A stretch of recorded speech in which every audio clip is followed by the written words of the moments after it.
Guarulhos, Fortaleza, Floripa, Maranhão, Perdizes, Brasília, Moca, muita gente. Porto Alegre, Jundiaí, Las Vegas, Praia da Costa, Lugano, Maranhão, Brasília, Senado, Montreal, Rio de Janeiro,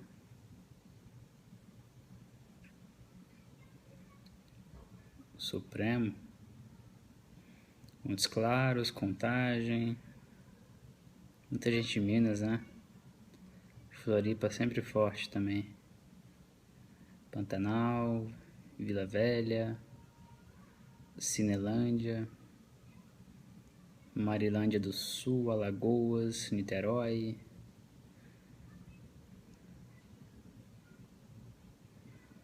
Rio de Janeiro, Lagoa. Ah, Lagoa.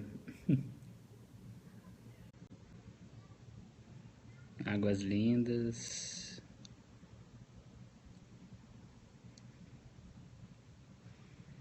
Santo André.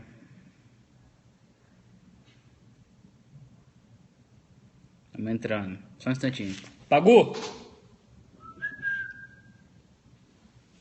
Fazendo bobagem o cachorro. Certeza. São Luís, Recife, vamos lá?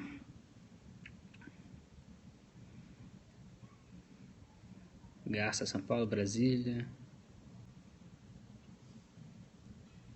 Pagou!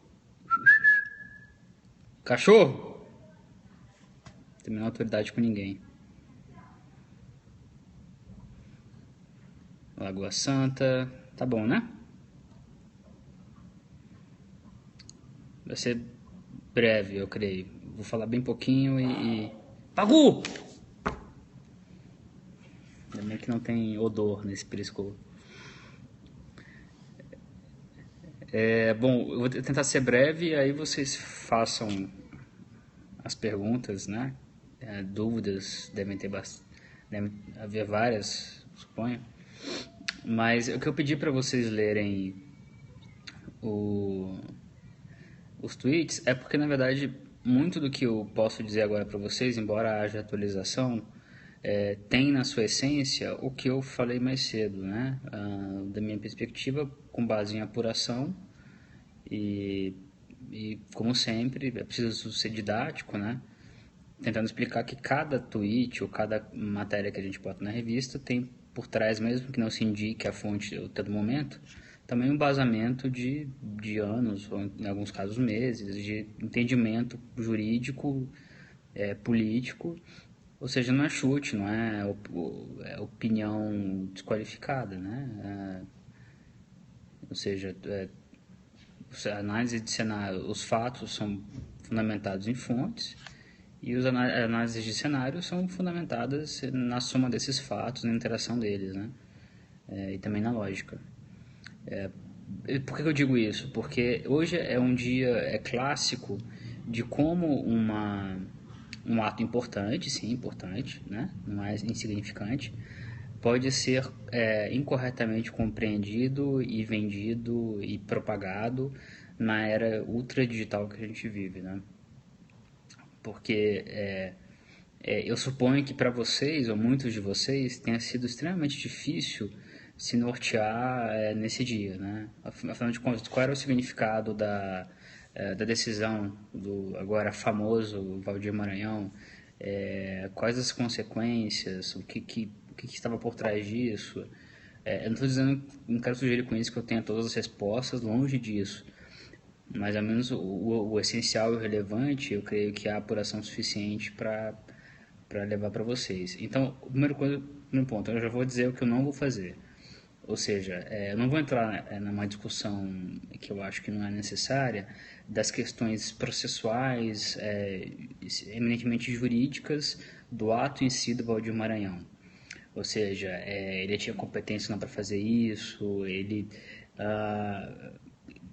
fundamentou corretamente ali na decisão que foi divulgada, né? Que não sabe quem que redigiu, porque o Valdir Maranhão é uma pessoa muito limitada intelectualmente, né? Isso não é nenhum segredo. Então eu não vou entrar nisso porque eu não acho que seja na escala do que é mais relevante, eu acho que não ajudaria vocês, porque não é isso que está em jogo, né? Então eu vou meter o que é relevante, né? Primeiro ponto relevante é que, como vocês viram agora o Renan Calheiros, na verdade tudo segue a princípio, né? O Renan basicamente disse que não interessa o que o Valdir Maranhão fez, o procedimento está no Senado e assim prosseguirá, ou seja, votação na quarta-feira e, segundo tudo indica, Pagu, vem! Não vou brigar com você, desculpa, gente. Vem. Para de zonhar. Vem cá. É o capiroto. Desce daí. Desculpa. Vem cá, calma. Isso aqui é no que dá, né? Fazer em casa. Calma. Tá bom, tudo bem. É que eu fiquei muito tempo longe. Vem. Vem, cachorro. Vai pular no sofá novo. Desculpa.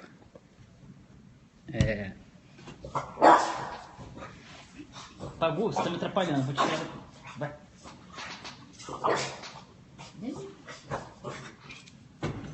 Quer brincar. O anticristo, sai daí, vai. Desculpa.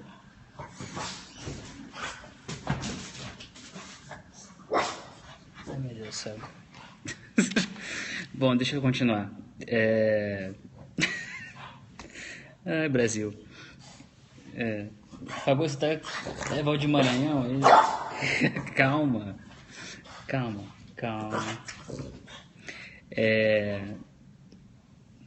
Tá, pronto.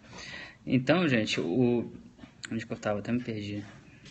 Muita coisa. Improvisation, né? Não, eu já dei comida pra ela. O Valdir. Pois é, então a decisão do Valdir é... Para, cachorra! Que saco! Meu Deus do céu, anticristo. Bom, então o Maranhão é um cara difícil, intelectualmente, né? Então o que a gente sabe é... Hoje ela tá impossível, cara, foi mal. Para!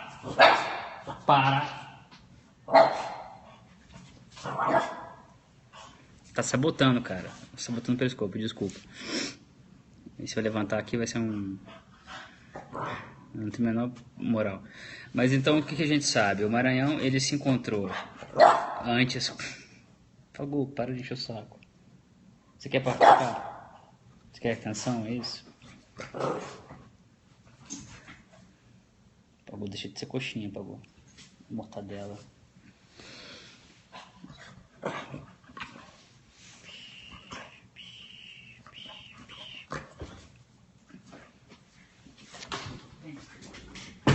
Vem aqui, vem. Tem que levantar.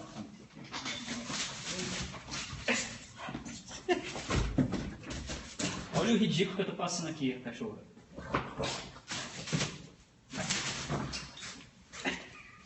Pronto.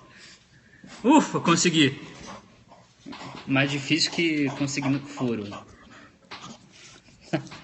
Tá. O capiroto, olha pra cá, capiroto, olha. Pronto, agora vai se divertir. Pronto, carinho. Nossa senhora. Respeita muito, né? A autoridade é uma coisa. Bom, novamente peço desculpas. Então, o Valdir Maranhão é o primeiro ponto. Por que ele fez isso, né?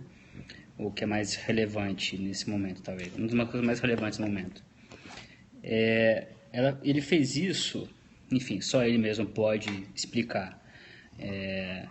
Evidentemente, as melhores razões que o levaram a tomar essa decisão, mas ele esteve com o Cardoso, como vocês descobriram, e com o Flávio Dino, dois aliados da Dilma, obviamente, né? O Flávio Dino é um grande aliado da Dilma, o Cardoso é o defensor dela jurídico, e com isso deixa eu fazer retomar uma coisa.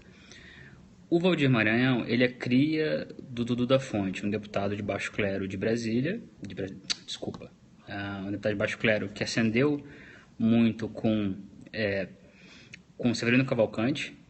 Eu me lembro muito bem de estar lá na eleição do Severino, no gabinete do Severino, e ele era um dos principais homens que circundavam ali o Severino.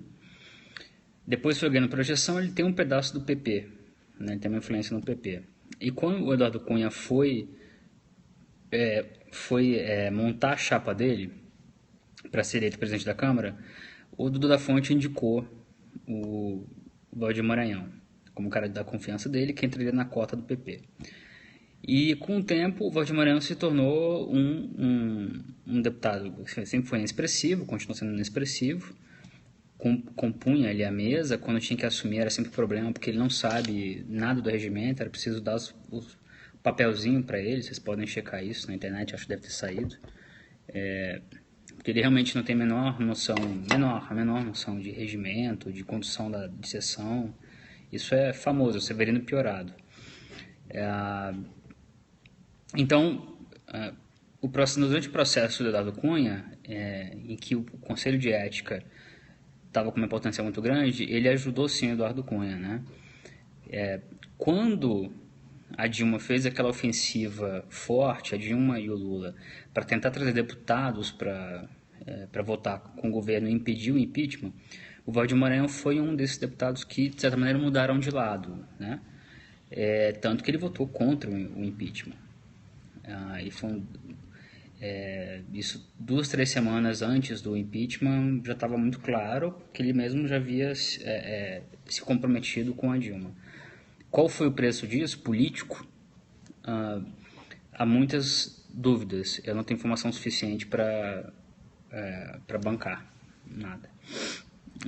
Não me lembro se alguém conseguiu publicar algo factualmente correto sobre isso. Portanto, desde então, eu preciso sempre ter em mente a cronologia dos fatos, né, e das alianças políticas. Se você enxergar só o recorte, a confusão é certa. Então, o que acontece? O Valdir Maranhão assume tem aquela decisão, embora tenha sido unânime, muito forte e, em certa medida, controversa do Supremo. A controvérsia aí eu boto na minha conta e de outras pessoas, outros jornalistas, enfim, políticos e advogados. Mas o Valdir Maranhão assume. Quando ele assume, abrem-se dois pontos em que ele poderia atuar. Quais são os 2 pontos? Tudo isso talvez seja redundante com o Twitter. O primeiro ponto, e mais importante até, segundo foi indicado ali no momento por fontes muito seguras, era dar encaminhamento ao impeachment do Temer, porque ele mesmo como um presidente interino, qualquer presidente da Câmara tem a prerrogativa de acolher ou não um pedido de impeachment, é uma decisão monocrática. Aliás, muita bobagem que se falou hoje, né, entre tantos tipos de bobagem, é querer comparar a decisão do Cunha de acolher o impeachment com a decisão que ele tomou monocrática também. Não tem nada a ver uma coisa com a outra, evidentemente, né? A decisão constitucionalmente, a decisão de acolher ou não o pedido de impeachment é do presidente da Câmara. Então, tinha o cenário desenhado de que o Valdir Maranhão poderia acolher o impeachment do Temer, que causaria um bololô no processo também, né? E, pelo outro lado, esse recurso da AGU. Eu não sei se eu cheguei a comentar isso na sexta, mas o próprio Eduardo Cunha, além de assessores técnicos da presidência da Câmara e consultores legislativos, indicaram, olha, existe esse recurso pendente, e a explicação política é que o recurso não havia sido analisado porque poderia judicializar ainda mais, ou seja, evitar porque se o Eduardo Cunha negasse o recurso, como certamente iria negar, o a AGU como gostaria, e é uma tática jurídica mais do que legítima, recorreria ao Supremo, e esse comandado de segurança isso poderia causar algum tumulto no impeachment. Porque isso foi, na verdade, um pouco antes daquela sessão da quinta-feira em que o Supremo basicamente aprovou tudo que se interessava. Eu estou sem a caixinha aqui. Que se interessava do impeachment. Então, esse mandato de segurança ele entrava em contexto anterior àquela noite em que o Supremo, aquele dia que o Supremo ficou durante horas discutindo tudo que fosse de impeachment e estabeleceu que basicamente, Câmara, faça como vocês já estão fazendo. Né? Foi aquilo que aconteceu. Então esse mandato de segurança ficou num buraco negro. Isso não foi, até onde eu tenho informação,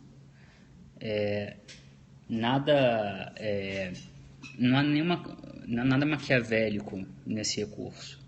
Eduardo Cunha, até onde eu consigo saber, e eu acho que eu tenho alguma condição de saber com relativa competência, apesar de não ser infalível, não deixou esse recurso na manga para caso houvesse algum problema, ele cancelasse o impeachment, porque ele já havia firmado compromissos, já estava não só com a opinião pública, mas com os políticos, que mesmo que ele entrasse em ostracismo ou em desgraça, ele não voltaria atrás, que causaria um tamanho furdunço para se chamar a atenção. Politicamente não faz sentido, esse é o ponto. Né? Então quem hoje diz que o Eduardo Cunha estava por trás dessa decisão, me desculpe, mas isso é uma falta de entendimento político elementar do que está acontecendo em Brasília. E é um desserviço a vocês, né? Porque confunde e confere poderes mediúnicos e uma certa onipotência ao Eduardo Cunha que não favorece o entendimento político do momento. Não interessa, deixem de lado a indignação moral, enfim, qualquer coisa que seja mas factualmente não é correto e não faz sentido político nenhum. Né? Então é nesse contexto em que o Valdir Maranhão, aliado com a Dilma e buscando caminhos políticos no próprio Maranhão, assume a presidência interina da Câmara. Na sexta-feira ele visita, uma cronologia básica, né? Na sexta-feira ele visita sim o Eduardo Cunha, entre muitos outros políticos. Ele, não sei se Bagu, desce. Agora, não está claro ainda até que ponto isso foi um leilão que ele fez, mas se comportou e assim foi compreendido pelos dois lados, ou seja, pelo lado do PT, pelo lado do PMDB, como um leilão. Então, na sexta, ele procurou o Eduardo Cunha, ficou de marcar, disse que é para a base, ficou de marcar uma conversa com o Temer no domingo à noite, e com a preocupação maior, na verdade, de que ele acolhesse o pedido de impeachment do Temer, né? E menos que ele realmente fosse para esse caminho jurídico, que certamente daria errado como deu, mas causaria um barulho. E o que acontece? No domingo,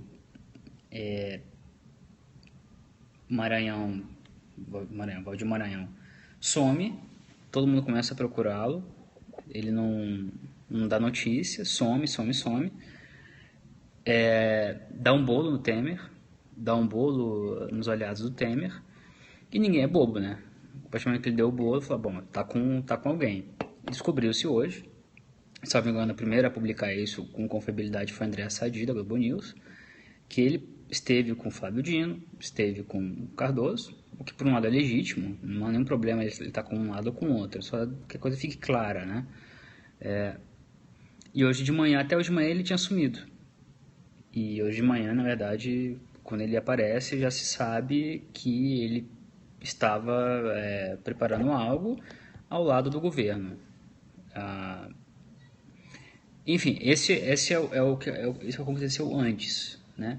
Se houve algum tipo de negociação não republicana, quais são as razões do Voto de Maranhão, eu não sei, né? O que a gente sabe é que após esses encontros e depois de dar um toco no PMDB, ele toma essa decisão. A gente sabe também que essa decisão não foi redigida por ele. Isso não está sendo investigado, mas quem redigiu e quem encaminhou ainda é uma questão bem interessante que vai ser melhor explorada, né? A gênese disso. Porque uma coisa eu falei que ia falar pouco e estou falando muito, né? Uma coisa ele, dentro do seu legítimo direito, mesmo como interino, tomar essa decisão, acolher esse recurso. Outra coisa que fica esquisita, no mínimo, é ele parecer ser um fantoche de qualquer lado que seja, né? De que não tenha sido feito por ele, né? E fora a interinidade, enfim, outras questões, mas aí é outro ponto. Eu não vou entrar no mérito da questão da decisão, porque a decisão não se sustenta politicamente nem juridicamente, né? Então tem um pouco de perda de tempo, eu acho, se a gente entrar nisso que já está prejudicado, né? Mas qual que é a consequência imediata, como vocês viram? A consequência imediata é, de um lado, político. A confusão, e vocês viram isso, né? Ou seja, uma explosão de notícias no Brasil e no mundo de que o impeachment tinha sido anulado, por mais que alguns tenham tentado alertar de que mesmo tecnicamente não era isso, né? Ou seja, de que não era a notícia correta, não era que o impeachment estava anulado, que a decisão do presidente interino era de anular a sessão de votação na Câmara. Isso não é uma questão técnica menor, né? Um preciosismo, não é. Ele não conseguiu anular o impeachment. Hoje só o Supremo anularia o impeachment. Então isso causa um estrago, causa uma instabilidade, passa uma imagem. O que eu respondi hoje de mensagem entre nós assim, não é algo tão relevante assim, mas eu acho que é curioso. O que eu recebi hoje de e-mail, de mensagem, de telefonema de gente, correspondente internacional, de colegas que eu tenho nos Estados Unidos, sem entender nada, porque o que chegou para eles, aí que vem a questão do ciclo de notícias que a gente vive hoje, e da confusão e da instabilidade, foi de que o impeachment tinha sido anulado. Grosso modo foi isso, né? O impeachment foi anulado e ponto. E foi o que o governo, em termos táticos, corretamente, né? Eu não estou fazendo nenhuma leitura moral aqui, corretamente propagou, né? Aí a Dilma falou, foi tudo anulado. Aí você cria um clima de o jogo tá zerado, né? E que não era verdade. Não é que a decisão dele permitisse isso e mesmo que viesse a cair em horas. Não, a própria decisão dele não permitia esse auê, né? E aí faltou sim um pouco de serenidade, de leitura técnica e política para passar para vocês algo mais equilibrado e mais próximo da realidade, né? Então, era evidente que ele não tinha apoio interno na Câmara para fazer isso, porque teria que ter se reunido antes com líderes e daria errado, porque a Câmara aprovou. E é evidente que ele também não tinha apoio no Judiciário para fazer isso, porque eu também conversei com alguns ministros do Supremo, não posso indicar nenhuma tendência, mas diante de tudo que já se decidiu, que o Supremo decidiu em toda a questão de impeachment, né? Os votos, as posições tomadas, que nos oferecem uma inteligência, um material muito interessante, uma inteligência muito forte para saber como cada ministro vai decidir, diante também do que eu conversei com eles, só para confirmar o que já estava muito claro, não posso assegurar uma tendência com 100% de clareza, mas dificilmente o Supremo iria manter uma decisão nesse sentido, né? Mesmo que o Congresso já não resolvesse, como o Renan acabou de resolver, mas existe a altíssima probabilidade de que o governo vai recorrer ao Supremo para tentar fazer com que essa decisão valha, né? Ou para tentar justificar e apontar nulidades, né? Que é o que resta muito ao governo, é a parte judicial, né? Eu vou abrir para as perguntas de vocês. Se não der tempo hoje, amanhã eu falo sobre uma questão que eu levantei brevemente ali no Twitter, mas acho que é importante e tem que ser lidado com muito cuidado, mas é o quanto, assim, por que estamos nessa situação? Além da disputa da disputa política, do impeachment ser um processo difícil mesmo, de haver divisões fortes, mas qual é a dinâmica institucional que permite que questões assim aflorem e sejam constantemente zerem o jogo ou causem essa instabilidade, né? Essa instabilidade, a meu ver, ela tem muito deve-se muito a ela. Isso a gente falou em dezembro, a gente falou em outros momentos. Não se restringe ao impeachment, mas a opção constante do Supremo Tribunal Federal é legítima, mas podemos debatê-la, de sempre optar por arbitrar conflitos, mesmo quando tem a opção, e tem, de não arbitrar esses conflitos, de permitir que esses conflitos políticos sejam resolvidos dentro do Congresso ou entre Congresso e Executivo. Então criou-se uma cultura, isso eu converso também com ministros do Supremo, de que você raramente vê um ministro ser acionado no Supremo, cair em qualquer tipo de recurso que tenha a ver com as principais decisões políticas, às vezes nem as principais decisões políticas, e o Supremo abrir mão, abdicar do papel de ser o árbitro de qualquer processo. Então, isso causa nos políticos e também nas suas equipes jurídicas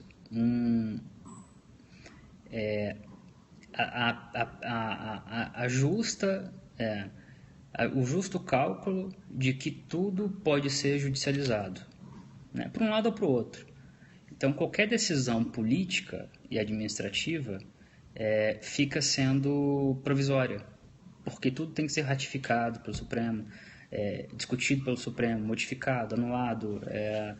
Enquanto o Supremo não se manifesta, é como se qualquer decisão política, e nesse caso o impeachment é político, não possa valer, né? E isso vai ser algo que vai ter que ser discutido, eu suponho, né? E que vai ter que ser melhor explicado, porque o Supremo teve um momento que alguns ministros falaram em autocontenção e que não iriam se imiscuir muito. A decisão do impeachment foi muito nesse sentido, daquela quinta-feira, antes da votação de domingo, né? Mantendo muito do poder do poder constitucional do Congresso para resolver o impeachment, né? Mas não é simples. E as consequências são muito... dias como hoje se devem muito a isso, né? E é um Congresso muito fraco. Acho que é uma questão maior que depois pode ser discutida. Vocês têm dúvidas? Eu posso ajudar?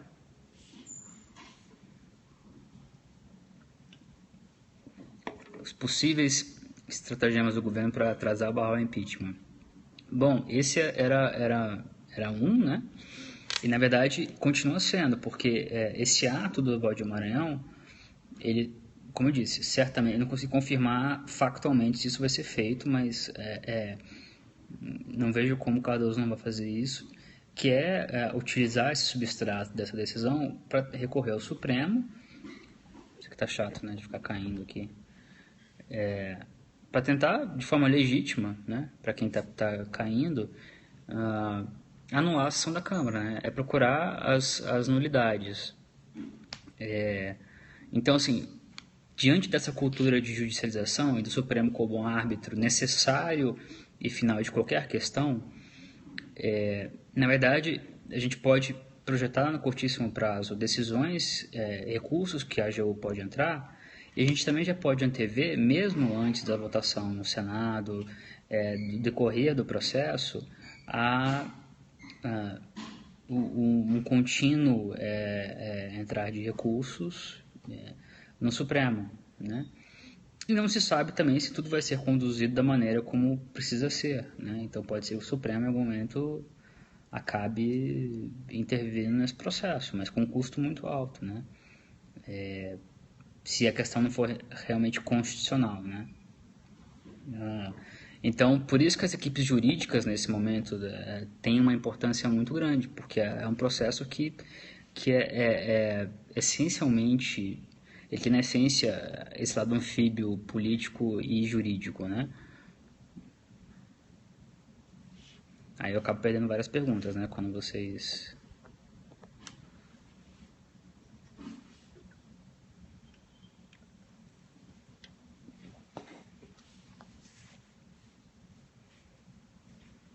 Perguntas? Naquela coisa da dinâmica, né, pessoal? Quem acaba perguntando muito em cima logo depois, eu acabo não vendo. Votação deve ser na quarta, a informação que eu tive da equipe e que eu li, na verdade, não apurei, é que continua sendo na quarta. Ou seja, no final do dia, não mudou essencialmente o desenrolar do impeachment, nem o resultado dele no curto prazo. Ou seja, a gente vai chegar no final da semana, salvo uma hecatombe jurídica ou algo do tipo, com a Dilma temporariamente fora e o Temer como presidente da República. E boa parte, pelo menos metade do barulho dessa decisão de hoje era evitável. A decisão de expulsar ou não Valdir Maranhão, ou seja, as consequências políticas para ele, né? Nesse caso, eu tenho poucas informações, a Expresso deu algumas informações.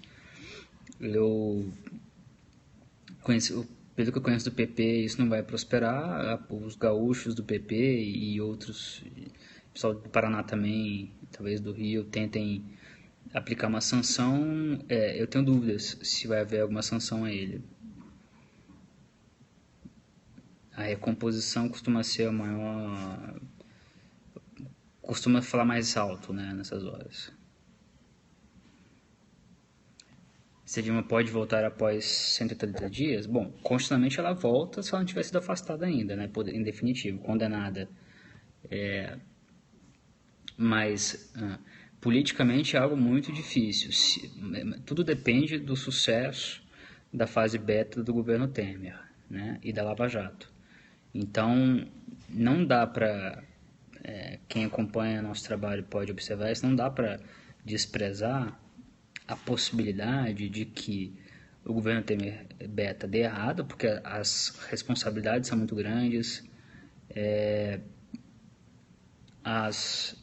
não só as responsabilidades, as exigências, o que se espera do governo é muito, e é um governo de transição provisório e que vai ter muitas dificuldades, mas muitas dificuldades. E o Michel Temer não está sendo tão exímio articulador quanto talvez precisasse ser para compor esse governo provisório.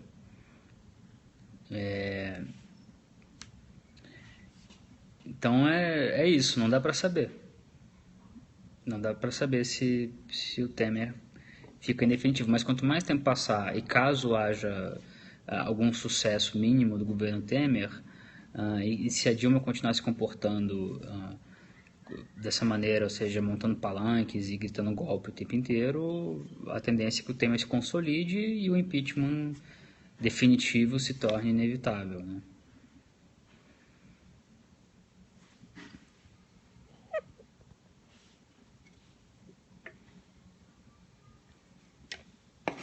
Então, impeachment do Temer, pode haver o barulho, passar é muito difícil, quase impossível. Ou seja, Valdir Maranhão, a se continuar na presença da Câmara, ele pode acolher o pedido de impeachment do Temer. Agora, haverá indicação dos líderes partidários? Não haverá. Né? Ou seja, você pode criar o fato, podem se preparar, aliás, se ele continuar, O Valdir Maranhão acolhe o pedido de impeachment do Temer. Só que é um pedido de impeachment que vai ser natimorto nesse momento, porque os líderes não vão indicar, não vão se mobilizar, vão basicamente boicotar, né? A não ser que seja um pedido de impeachment que seja acolhido em outra circunstância. Uma circunstância em que o Temer tenha se inviabilizado, se enfraquecido demasiadamente. É um cenário que está muito longe, né? E aí fique fraco demais e, enfim, eles consigam tocar um impeachment, né? A TSE continua muito lento, ou seja, a perspectiva da convocação de eleições como solução jurídica e política para a crise está cada vez mais longe, mais longínqua até, porque existe uma disposição entre alguns ministros do TSE de deixar a coisa andar com uma velocidade não tão rápida quanto muitos esperam, né? A produção de provas, etc. E lembrando que, se não for esse ano, que cada dia demonstra que dificilmente vai ser esse ano, qualquer decisão do TSE, ficando para o ano que vem, essa eleição direta, né, via Congresso. Mas pode acontecer ainda. O TSE ainda é um cenário em que está na reserva. Caso o Temer não se viabilize mesmo, não se confirme, a leitura política de muitos aqui é nesse sentido, né? Aí o TSE seria uma solução para uma eleição indireta, né? A eleição direta está cada vez mais improvável. Certo, pessoal? Hoje eu vou meter a esse assunto. Que horas são? 7h45. Preciso ir.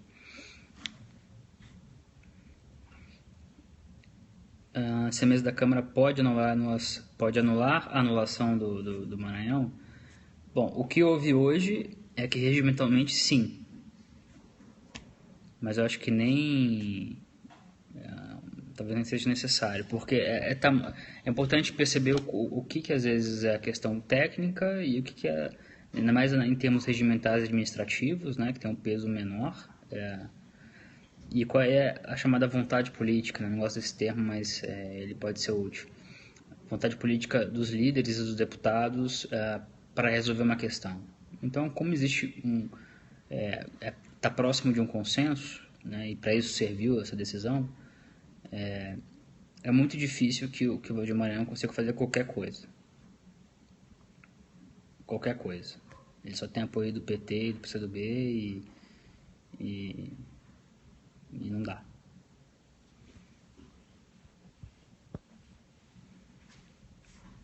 Ok?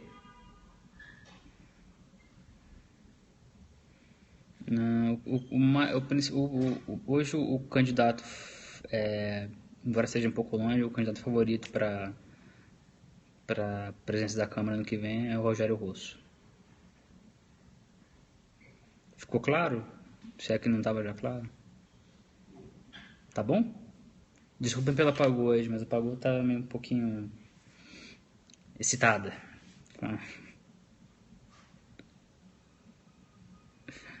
É isso, pessoal. Espero que tenha sido útil para vocês. Tá bom? Falamos depois sobre outros assuntos, porque